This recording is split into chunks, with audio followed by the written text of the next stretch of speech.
Best varicose wines చికిత్సనే పొందండి. నొప్పి లేని చికిత్స కోసం సంప్రదించండి ఎబిస్ హాస్పిటల్. నమస్తే, మీరు చూస్తున్న సుమన్ టీవీ. నేను మీ కీర్తి. నాతో పాటు ప్రముఖ ఆస్ట్రాలజర్ బ్రహ్మశ్రీ నందిబట్ల శ్రీహరి శర్మ గురువు గారు ఉన్నారు.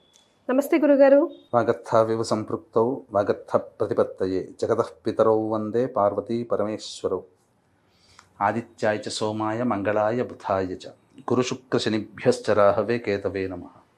శృంగేరి జగద్గురు పీఠాధిపతులకి, కంచి పీఠాధిపతులకి నమస్కారములు తెలియచేసుకుంటూ కార్యక్రమాన్ని ప్రారంభిద్దాం. గురుగారు, ఈ మధ్య కాలంలో చూస్తే అసలు వరుసగా మరణాలే సంభవిస్తున్నాయి గురుగారు. బస్ యాక్సిడెంట్లు, రోడ్ యాక్సిడెంట్లు, ట్రైన్ యాక్సిడెంట్లు, ఫ్లైట్ యాక్సిడెంట్లు, ఏదో ఒక రకంగా మరణం అన్నది చూస్తున్నాం. అసలు ఒక్కొక్క ఫ్యామిలీ నుంచి ఒకరు, ఇద్దరు, ముగ్గురు ఫ్యామిలీ అంతా చనిపోవడం, ఫ్యామిలీలో చాలా ఇంపార్టెంట్ పీపుల్స్ చనిపోవడం అట్లా చూస్తున్నాం. ఎందుకు ఇలా జరుగుతుందంటారు? ఇకపై కూడా ఇలాంటివి చాలా జరగబోతున్నాయి, చాలా జరిగేవి ఉన్నాయి అని కొంతమంది చెప్తున్నారు, వింటూ ఉన్నాము. ముఖ్యంగా మొన్నటికి మొన్న బాంబ్ బ్లాస్ట్ కూడా జరిగింది ఢిల్లీలో. ఆ తర్వాత ఇప్పుడు గుళ్ళో ప్రసాదం తీసుకోవడానికి కూడా నోచుకోలేమా అనిపిస్తూ ఉంది గురుగారు. ప్రసాదాల్లో కూడా పాయిజనస్ చేసే అవకాశం ఉంది అని అంటున్నారు. ఈరోజు మనం వీడియో చేస్తున్నప్పటికీ శ్రీశైలం దారిలో కూడా బాంబులు దొరికాయని, బ్యాగ్ ఏదో కనిపిస్తుంటే క్వశ్చన్ మార్క్గా కనిపించి కంప్లైంట్ చేస్తే అందులో బాంబులు దొరికాయని కూడా చెప్తా ఉన్నారు. సో ఇవన్నీ చూస్తుంటే చాలా చాలా భయం వేస్తుంది. భయపెట్టడానికి కాకపోయినా ముందస్తు ఇన్ఫర్మేషన్ ఇవ్వడానికి మీరు ఏం సలహా చెప్తారు? ఇప్పుడు ఉన్నటువంటి గ్రహ గతులు అనేటువంటివి సరిగ్గా లేవమ్మా. మనం విశ్వావసనామ సంవత్సరం విశ్వానికి నమ్మకమైనటువంటిది అని చెప్పుకున్నాం గతంలో. కానీ ఈ విశ్వావసనామ సంవత్సరంలోనే అనేకమైనటువంటి దాడులు జరిగాయి. మనకు ఏప్రిల్ మంత్లో మనం చూసినట్లయితే, అంటే దీనికి మూలాలు వెతుక్కోవాలమ్మా. ప్రతి దానికి కూడా రీసెర్చ్ అనేటువంటిది చేసుకోవాలి. ఈ బాంబ్ బ్లాస్ట్ జరిగింది, అలాగే ఈ సంబంధించినటువంటి బస్సు ప్రమాదాలు పదుల సంఖ్యలో కలుపుకుంటే వందల సంఖ్యలో ఇప్పటికీ మరణించారు. అది సామాన్యమైన విషయం కాదమ్మా. కాబట్టి ఈ సందర్భంగా వీక్షించేటువంటి ప్రేక్షకులు కూడా ఇప్పుడు చెప్పుకోబోయేటువంటి అంశం ఏదైతే ఉంటుందో జాగ్రత్తగా గమనించండి. ఎందుకు ఇది మనకు సంబంధించింది కాదు కదా, మన ప్రాంతంలో జరగలేదు కదా అని అనుకోకండి. ఇది అందరికీ సంబంధించినటువంటిది. ఇది ఎక్కడో ఒక చోట జరిగిన విపత్తు వేరు. ఇది మన భావి జీవితంలో ఎలా ప్రసిద్ధమైన రోల్ పోషిస్తుంది, ఇప్పుడు చెప్పుకునే ప్రతి అంశము కూడా మన అందరి జీవితాల్లోనే జరగబోతాయి, సందేహం లేదు. ఎందుకనంటే రీసెర్చ్ చేశానమ్మా. చాలా రీసెర్చ్ చేస్తే ఒక 100 సంవత్సరాలు వెనక్కి వెళ్ళాను. వెళ్ళినప్పుడు ఏ గ్రహాల ప్రభావం వల్ల ఇటువంటిది జరిగింది, ఇప్పుడెందుకు మళ్ళీ తీవ్రవాద దాడి అనేటువంటిది వస్తే మొట్టమొదలు మనం చూద్దాం. మార్చి 29వ తారీఖు రోజున షట్గ్రహ కూటమి, శని మారాడు. ఆ రోజున వేరే దేశంలో సూర్యగ్రహణం, ఇవన్నీ సంభవించాయి. మన భారతదేశంలో సంభవించలేదు కదా, మనకేం సంబంధం లేదు, ఊరికే పాపం పిచ్చిగా మాట్లాడుతున్నాడు, ఏదో ఆయన దానికోసం సొంత స్వలాభం కోసం మాట్లాడుతున్నాడు అని చెప్పి కామెంట్లలో మనం చేసిన వీడియోలకి చాలామంది పెట్టారు. మరి ఏప్రిల్ మంత్లో 22, 24 జరిగింది ఏందమ్మా? పెహల్గాం దాడి జరిగింది కదా, 26 మంది హిందువులు చనిపోయారు, తీవ్రవాద దాడి. మనం 26 మందిని కోల్పోయాం, వాళ్ళు కొంతమందిని కోల్పోయారు, దాడి జరిగింది. తర్వాత అడపా ఇవన్నీ జరుగుతున్నాయి. ఆపరేషన్ సింధూర్ ఇవన్నీ జరిగాయి, అక్కడి నుంచి మొదలయ్యాయి ఆ షడ్గ్రహ కూటమి. తదనంతరం తర్వాత ఇప్పుడు మొన్నటికి మొన్న అక్టోబర్ 18వ తారీఖు రోజున గురుడు మిథున రాశి నుంచి అతిచారముతో ఈ కర్కాటక రాశిలోకి వచ్చాడు. ఇప్పుడు కర్కాటక రాశిలోనే సంచారం చేస్తున్నాడు. 5 డిసెంబర్ వరకు ఉంటాడు, తర్వాత మిథున రాశికి వెళ్ళిపోతాడు. జూన్ 6 వరకు ఉంటాడు వచ్చే సంవత్సరం. తర్వాత మారుతాడు, కర్కాటక రాశిలోకి వస్తాడు మళ్ళీ. ఎన్నడూ లేనంతగా నేను రీసెర్చ్ చేసిన తర్వాత తెలిసినటువంటి విషయం ఏంటంటే, రాబో 8 సంవత్సరాలు మహాగడ్డు కాలం. 1, 2 కాదమ్మా, రాబో 8 సంవత్సరాలు అంటే 2025 సంవత్సరం నుంచి మొదలుకొని 2033వ సంవత్సరం వరకు కూడా మనుష్యులుగా పుట్టిన మనమందరం కూడా అప్రమత్తంగా ఉండాల్సినటువంటి సమయం. జనాలు పిట్టల్లా రాలిపోతారు. ఇది నేను భయపెడుతున్నాను మాత్రం దయచేసి వీక్షించేటువంటి ప్రేక్షకులు కూడా అనుకోకండి. గత చరిత్రని మనం అధ్యయనం చేసిన తర్వాత, అంటే ఎక్కడి దాకా వెళ్ళాను, ఫస్ట్ వరల్డ్ వార్ నుంచి మొదలుపెట్టాను. అంటే గురువు అతిచారం అంటే ఏంటి అని అంటే, ఒక రాశి నుంచి ఇంకొక రాశికి వెళ్ళడం, అనుకున్న సమయం కంటే ముందే వెళ్ళడం అతిచారం అని అంటారు. ఇప్పుడు ఏం జరుగుతుంది ఈ అతిచారంలో ఎలా తెలుసుకోవాలి అంటే, నవగ్రహాల్లో గురువు, శని, రాహు, కేతు చాలా ప్రధానమైన గ్రహాలు. శని 2.5 సంవత్సరాలు ఒక రాశిలో ఉంటాడు. రాహు, కేతులు ఇద్దరు 1.5 year పాటు ఉంటాడు, 18 నెలల పాటు ఉంటారు. ఇక గురువు రమారమి 370 రోజుల పాటు ఒక రాశిలో ఉంటాడు, అంటే ఒక సంవత్సరం సుమారుగా. అంటే సంవత్సరం పాటు ఒక రాశిలో తను ప్రయాణం చేస్తూ ఉంటే ఎంత సమయం తీసుకుంటుందో ఆ రాశి మారడానికి 370 రోజులు అంటే 150 రోజుల్లోనే పూర్తి చేస్తున్నాడు. ఇప్పుడు మీరు ఒక పనికి ఇక్కడి నుంచి విజయవాడకి వెళ్ళడానికి 5 గంటల సమయం అనుకోండి. మీరు చాలా స్పీడ్గా వెళ్ళిపోయి 2 గంటలు వెళ్ళిపోతే 3 గంటలు మీకు సేవ్ అవుతుంది కదా. ఈ 3 గంటల్లో మళ్ళీ మీరు ఇంకేదో పనులు చేస్తారు కదా. అలా గురువు అతిచారం ఉన్నప్పుడు చాలా ఇబ్బందులు జరుగుతాయి. మంచి జరుగుతుంది, చెడు జరుగుతుంది.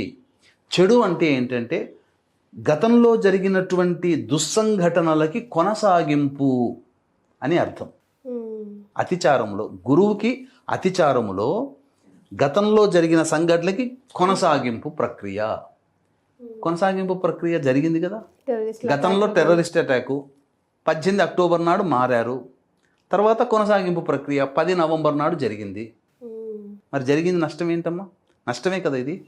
ఉగ్రదాడి మరి కొనసాగింపు అయింది. ఇంకొకటి, ఈ యొక్క గ్రహం ఈ గురువు అతిచార ప్రభావం వల్ల ఏం జరుగుతుందనంటే, ఒక వ్యక్తిని సంతోషపరచడం కోసం కొన్ని తీవ్రమైన నిర్ణయాలు తీసుకోవాల్సిన పరిస్థితి ప్రపంచవ్యాప్తంగా ఉంటుంది. దీనికి ఉదాహరణలు కూడా చెబుతాను. మనకు మహాభారత యుద్ధకాలంలో గురువు అతిచారముతో ఉన్నాడు కాబట్టి యుద్ధం సంభవించింది. అక్కడ ఎవరు సాటిస్ఫై చేయడానికి చేశారో? దుర్యోధనుడు తన యుగోని సాటిస్ఫై చేయడం కోసం చేసినటువంటిది. దాన్ని కొనసాగించారు, యుద్ధం జరిగింది. 1974 నుంచి 1977 వరకు కూడా, అప్రాక్సిమేట్లీ 1975 అనుకుంటా, 75 నుంచి 77 జూన్ వరకు కూడా ఎమర్జెన్సీ పీరియడ్. భారతదేశం మొత్తం కూడా ఒక చీకటి అధ్యాయంగా చెబుతారు. అంటే మీకైనా నాకైనా పుట్టిన ప్రతి భారతీయుడికి హక్కులు కోల్పోయినటువంటి రోజు. అంటే అది ఎటువంటి అంటే, స్వాతంత్రం రాకముందు ఎలాంటి ఉన్నామో అంతకంటే ఘోరమైన పరిస్థితి. సర్వ హక్కులు కోల్పోయాం. ఆంగ్లేయులు పరిపాలించిన హక్కులు మనకంటూ కొన్ని ఉన్నాయి, కానీ ఇందిరాగాంధీ పెట్టినటువంటి ఈ యొక్క ఎమర్జెన్సీ పీరియడ్ వల్ల ప్రతి మానవులకి సంబంధించినటువంటి హక్కుని మన భారతదేశంలో కోల్పోయాం. ఈ సమయంలో కూడా గురువు అతిచారంతో ఉన్నాడు. చెడు గురించి మనం చెప్పుకున్నాం. ఇక మంచి గురించి కూడా చెప్పుకుంటే, రైట్ బ్రదర్స్ ఈ గురు అతిచారంలో ఉన్నప్పుడే 1910 1909లోనో ఎప్పుడు ఈ గురువు అతిచారం ఉండగానే ఇప్పుడు అందరం మనం భోగముగా అనుభవించే విమానం కనుగొనడం జరిగింది. తర్వాత మశూచి అంటాము, దాన్ని ప్లేగు అనే వ్యాధి అంటాం. ఈ ప్లేగు వ్యాధి వల్ల 1914 నుంచి లక్షల మంది ప్రపంచవ్యాప్తంగా చనిపోయారు. అలెగ్జాండర్ ఫ్లెమింగ్ ఈ గురు అతిచారంలో ఉన్నప్పుడుగానే మందు కనిపెట్టడం జరిగింది, పెన్సిలిన్ ఇంజెక్షన్. కాబట్టి మంచి కూడా జరిగింది మానవాళికి, కాకపోతే చెడు కూడా జరిగింది. ఎలా కూడా మీకు తెలియజేస్తాను, ఎందుకంటే నేను రీసెర్చ్ చేసి ఉన్నాను కాబట్టి దీంట్లో మీకు కొన్ని వివరాలు తెలియజేస్తానమ్మా. ఫస్ట్ వరల్డ్ వార్ 1914 నుంచి, అంటే 28 జూలై 1914 నుంచి 11 నవంబర్ 1918 వరకు ఫస్ట్ వరల్డ్ వార్ జరిగింది. ఇందులో గురు అతిచారము 1916లో సింహరాశిలో ఉండగా జరిగింది. ఆ 1916 బ్యాటిల్ పీరియడ్ అనేటువంటిది చాలా పెద్దగా సంఖ్యలో, లక్షల సంఖ్యలో జనాలు చనిపోయారు ఫస్ట్ వరల్డ్ వార్లో. సెకండ్ వరల్డ్ వారు 1 సెప్టెంబర్ 1939 నుంచి 2 సెప్టెంబర్ 1945 వరకు జరిగింది. ఇందులో గురువు అతిచారము 1941లో మేషరాశిలో ఉండగా జరిగింది. ఆ సమయంలోనే అమెరికా ఎంటర్ అయింది సెకండ్ వరల్డ్ వార్కి. తర్వాత యుఎస్ఎస్ఆర్, రష్యా కూటమి ఉంది కదా, ఆ రష్యా కూటమి పెర్ల్ హార్బర్ అనే నినాదంతో యుఎస్ ఎంటర్ అయింది. యుఎస్ఎస్ఆర్ ఆపరేషన్ బార్బరోసా, రష్యా కూటమి ఎంటర్ అయింది. అంటే అమెరికా రష్యాలు ఎంటర్ అయినటువంటి సందర్భం 1941 మేషంలో ఉండగా. ఈ మేషము సింహము ఏంటి అని అంటే, ఈ 12 రాశుల్లో అగ్నితత్వ రాశులు, అంటే యుద్ధాన్ని ఉసిగొల్పే రాశులు. అంటే గురువు యుద్ధాన్ని ఉసికొల్పే అగ్నితత్వ రాశులైనటువంటి మేషసింహంలో ఉండగా వార్లు జరిగాయి. మళ్ళీ ఎప్పుడు జరగబోతుంది అంటే 14 మే 2025 నుంచి మిథున రాశిలోకి వచ్చాడు. ఈ సంవత్సరం మేలో 14కి వచ్చినటువంటి గురువు 23 అక్టోబర్ 2032కి అంటే 8 సంవత్సరాల్లో 21 సార్ల పాటు తన యొక్క గమనాన్ని మార్చుకున్నాడు. ముందుకి వెనక్కి మధ్యలో వక్రగతి. కాబట్టి 31 అక్టోబర్ 2026 సంవత్సరంలో సింహరాశిలోకి వస్తాడు. 25 జనవరి 2027కి మళ్ళీ కర్కాటకంలోకి వచ్చేసేస్తాడు. అంటే నవంబర్, డిసెంబర్, జనవరి ఎగ్జాక్ట్గా 3 నెలల పాటు ప్రపంచవ్యాప్తంగా యుద్ధములు జరిగే అవకాశం ఎక్కువగా ఉంటుంది. తరువాత శని మార్పు కూడా దీనికి కారణం. ఈ శని రేపు 2027 సంవత్సరం తర్వాత నీచ స్థితి అయినటువంటి మేషరాశిలోకి వస్తాడు.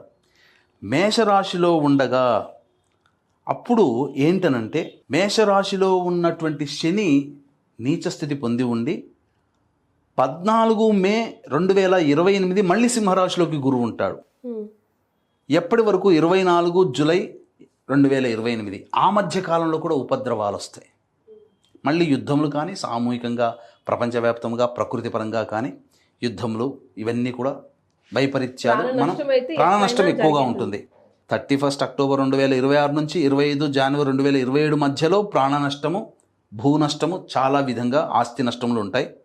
అలాగే 14 మే 2028 నుంచి 24 జూలై 2028 మధ్య కాలంలో కూడా ఉంటుంది.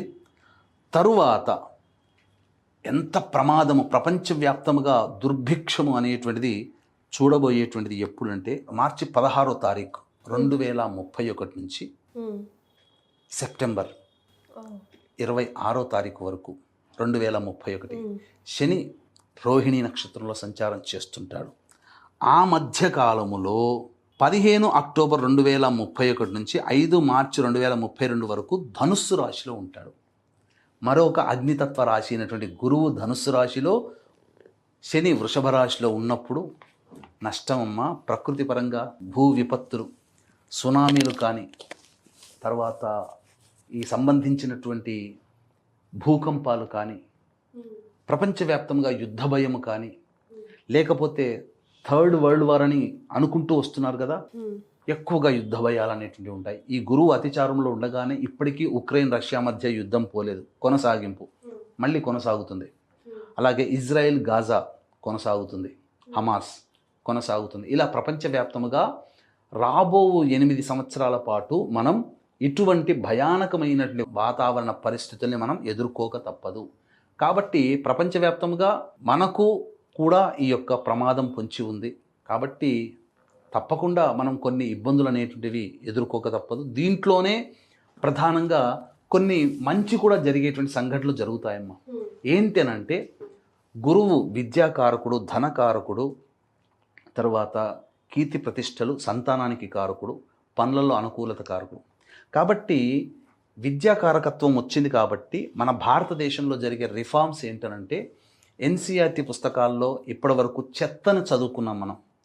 మనకు కేవలం మన చరిత్ర అంటే మొఘల్స్ నుంచి ప్రారంభమై డచ్ వాడు, పోర్చుగీస్ వాడు, ఇంకా ఫ్రెంచ్ వాడు, ఈస్ట్ ఇండియా కంపెనీ వాడు, బ్రిటిష్ వాడు, వీడు మాత్రమే పరిపాలించిందే మనకు చరిత్ర.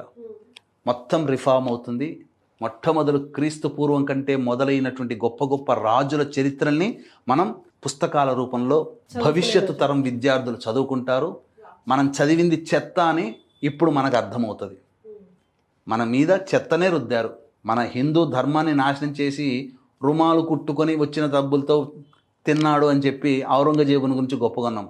ఎన్ని దుర్మార్గమైనటువంటి పనులు చేశాడమ్మా. అక్బర్ బాద్షా అని అంటాం, ఎన్ని దుర్మార్గాలు చేశాడు. ఒక్కడా రెండా చెప్పుకుంటూ పోతే టిప్పు సుల్తాన్ మెల్కోటే రామాలయంలో ఎన్ని వందల మందిని, రామాలయంలోనే వేల మందిని చంపాడమ్మా. కాబట్టి ఇవన్నీ కూడా చరిత్రలో అసలు సిసలైన చరిత్రని మనం తెలుసుకోబోతున్నాం. ఇప్పుడు మనం చెప్పాలి అని అంటే క్యాన్సర్ రోగానికి, థైరాయిడ్ సమస్యలకి, షుగర్ సంబంధమైన సమస్యలకి మూల కారణం ఈ గురువు. వీటికి సంబంధించినటువంటి సమూలమైనటువంటి కొత్త మందులు ప్రజలకి అందుబాటులోకి వస్తాయి. ఇప్పటికే గురువు అతిచారం రాగానే షుగర్కి ఏదో మందు వచ్చిందని చెప్పి అన్ని ప్రసార మాధ్యమాల్లో చూస్తున్నాం. 18 అక్టోబర్ తర్వాత వచ్చినటువంటి ఇన్వెన్షన్. కాబట్టి ఇలా మంచి కూడా జరుగుతుంది. మనం ఎంతో కాలం నుంచి ఎదురు చూస్తున్నటువంటి భద్రతా మండలిలో ఉన్నతమైన స్థానం మనకు లభిస్తుంది.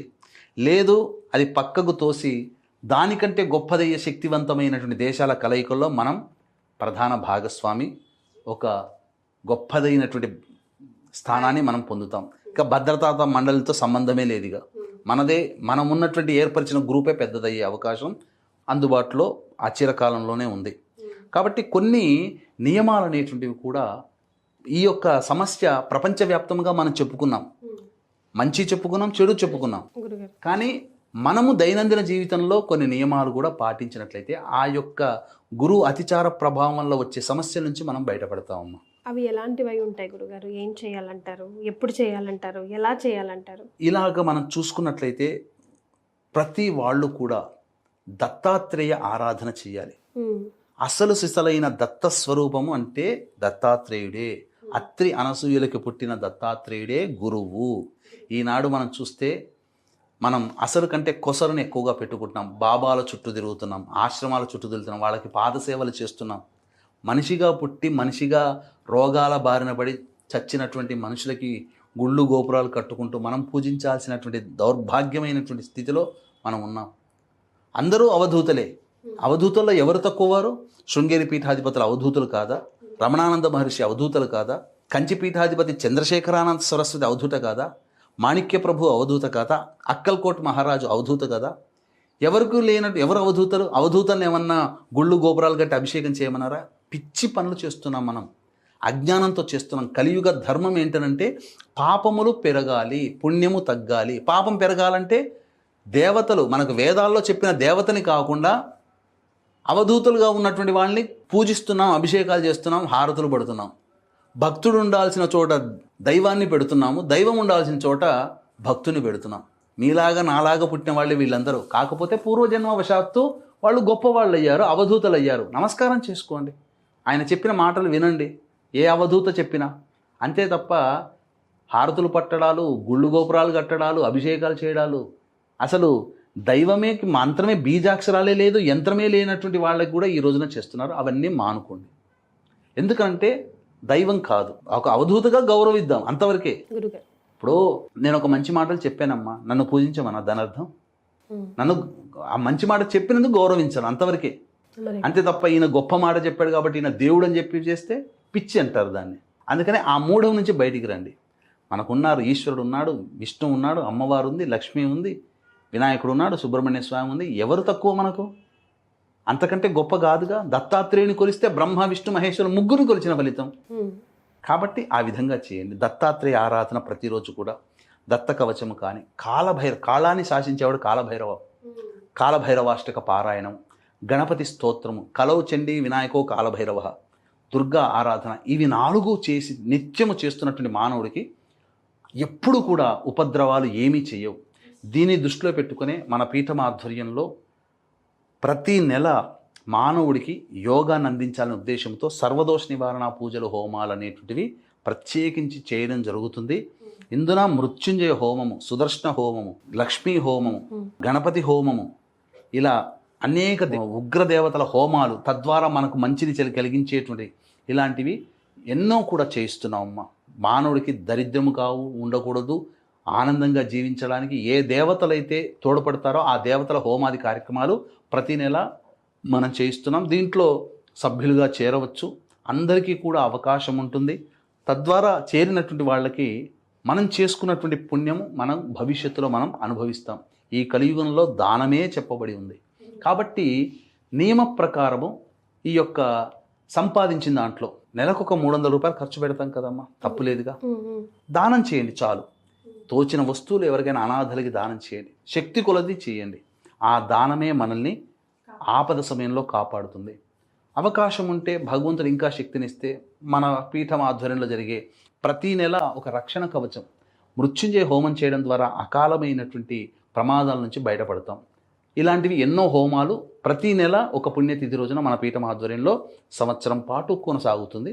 అందులో నమోదు చేసుకోవచ్చు. వీడియోలు కూడా ప్రతి నెల పంపించడం జరుగుతుందమ్మా. చాలా సంతోషం గురుగారు. ఈ వీడియో ద్వారా చాలా ఇంపార్టెంట్ సమాచారాన్ని అందించారు. ధన్యవాదాలు. సర్వం శ్రీ ఉమామహేశ్వర పరబ్రహ్మార్పణమస్తు.